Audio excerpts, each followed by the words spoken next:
Hello everyone, this is Brian the Blatherskite Ogle, and I am here to present my first ever poem of the month. This is for the month of September of 2019. Thank you, and I hope you enjoy. After working 60 hours, again, for what reason? By Bob Hicock. The best job I had was moving a stone from one side of the road to the other. This required a permit, which required a bribe. The bribe took all my salary. Yet, because I hadn't finished the job, I had no salary. And to pay the bribe, I took a job moving the stone the other way. Because the official wanted his bribe, he gave me a permit for the second job. When I pointed out that the work would be best completed if I did nothing, he complimented my brain and wrote a letter to my employer suggesting promotion on stationery bearing the wings of a raptor spread in flight over a mountain smaller than the bird. My boss, fearing my intelligence, paid me to sleep on the sofa and take lunch with the official who required a bribe to keep anything from being done. When I told my parents, they wrote my brother to come home from university to be slapped on the back of the head. Dutifully, he arrived and bowed to receive his instruction, at which point sense entered his body and he asked what I could do by way of a job. I pointed out there were stones everywhere, trying not to move. All it took was a little gumption to be the man who didn't move them. It was harder to explain the intricacies of not obtaining a permit to not do this. Just yesterday, he got up at dawn and shaved, as if the lack of hair on his face has anything to do with the appearance of food on an empty table.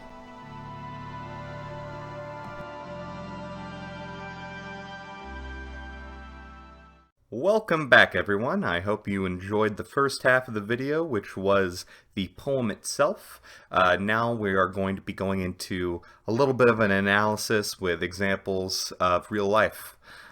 Poems, like any work of literature, they do have practical implications for the real world, as does this one. The poem, again, is After Working 60 Hours, again for what reason, by Bob Hicock.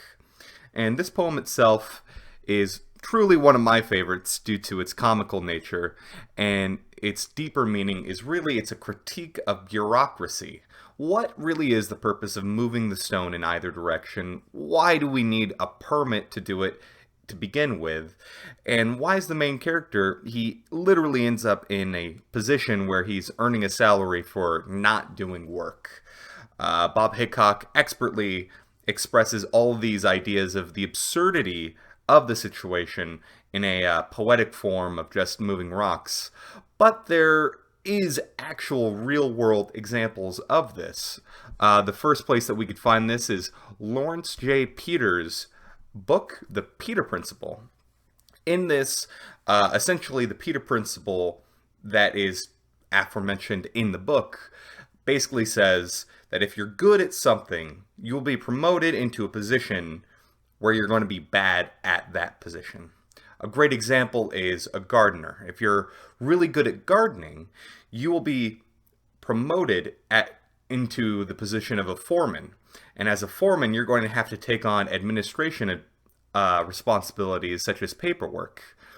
However, being a good gardener doesn't necessarily mean that you're going to be good at these administration responsibilities. And so the world that Peter presents is essentially you are promoted until you get into a position where you're incompetent. And it's because of this that hierarchies such as governments or businesses, they seem absurdly irresponsible or absurdly inefficient because of the massive amounts of bureaucracy that is also presented in the poem. And another really great example is David Graeber. He is a anthropologist. He wrote the book called Bullshit Jobs. And in the best case study to present this mass amount of bureaucracy is Joaquin Garcia. In 2010, he was going to be given an award for the amount of service that he's done for the Spanish government.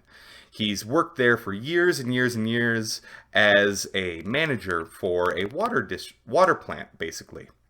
And in 2010, when he was about to be given this award, it was found out that he had not actually gone to work for 6 years.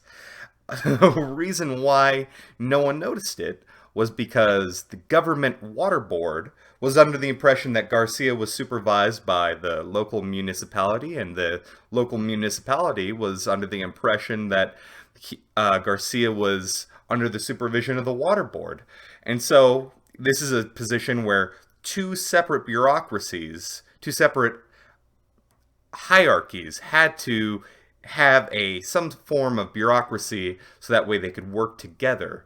And because of that, Garcia was in a position that he could use that to his advantage and not have to come into work, because his position honestly was not very needed. It was an unnecessary position. It was a bullshit job, if you will. And so, because of how bullshit his job actually was, he skipped work, he played hooky for 6 years, and no one noticed. So, he was in a position that was, of course, exceptional. However, the fact still remains, the underlying principle still remains, that bureaucracy leads to these absurd positions where you're getting paid to not move a rock from one side of the road to the other. And as always, the sources to the poem and to the other works are going to be linked to in the description.